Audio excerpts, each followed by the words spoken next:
இப்போ சவுசோக்காய் எப்படி பண்ணுறது நம்ம பார்க்க போகிறோம். குழந்தைங்க எல்லாம் விரும்பி சாப்பிடுவாங்க. பாசிப்பருப்பை நம்ம வேக வச்சு எடுத்துக்கணும்.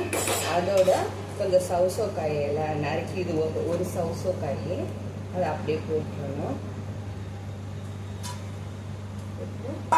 இதுக்கு தேவையான ஒரு பெரிய வெங்காயம், ஒரு தக்காளி, கருவேப்பிலை வச்சுருக்கேன், அதையும் அதில் போட்டுடணும்.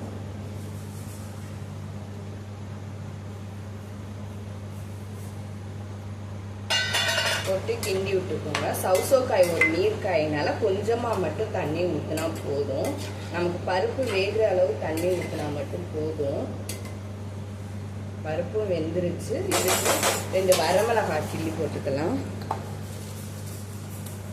மிளகாய் வந்து அவங்கவுங்க காரத்துக்கு ஏற்ற மாதிரி போட்டுக்கோங்க. ஏன்னா ஒவ்வொரு ஊரில் ஒவ்வொரு மாதிரி மிளகாய் இருக்கும்.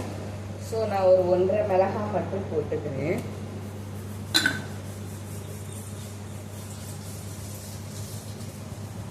கொஞ்சமாக ஒரு ஸ்பூன் மிளகாத்தூள் சேர்த்துக்கிறேன். குழந்தைங்க வயசானவங்க எல்லாரும் விரும்பி சாப்பிடுவாங்க. மஞ்சள் தூள் கொஞ்சம் சேர்த்துக்கிறேன்.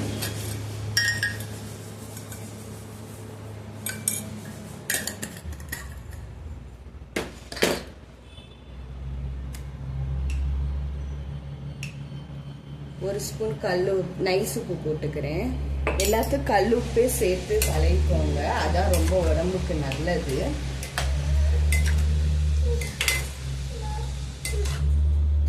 இப்ப தண்ணி ஊற்றிக்கலாம்.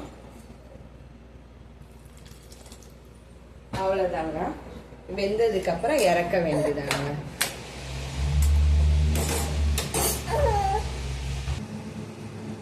சவுசோ பருப்பு போட்டு பண்ணோம் இல்லையா, நல்லா வந்துருச்சு. பருப்போட இதுக்கு வந்து நம்ம தாளிச்சு, கடுகு போட்டு தாளிச்சு இதை நம்ம ஊற்றிடுவோம்.